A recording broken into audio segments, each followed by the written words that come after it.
All right, everybody. Supervisor Connie Chan and I have an update for you. We just learned from PG&E that they expect full restoration of power by 2 p.m. tomorrow, which means if you do not have power now, you should not expect to get power until then, so plan for it. You can come here to the Richmond Rec Center and get resources. You can charge up.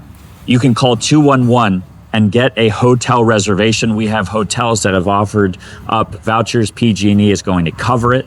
And just let's get prepared. Let's do it now before nighttime comes, Supervisor.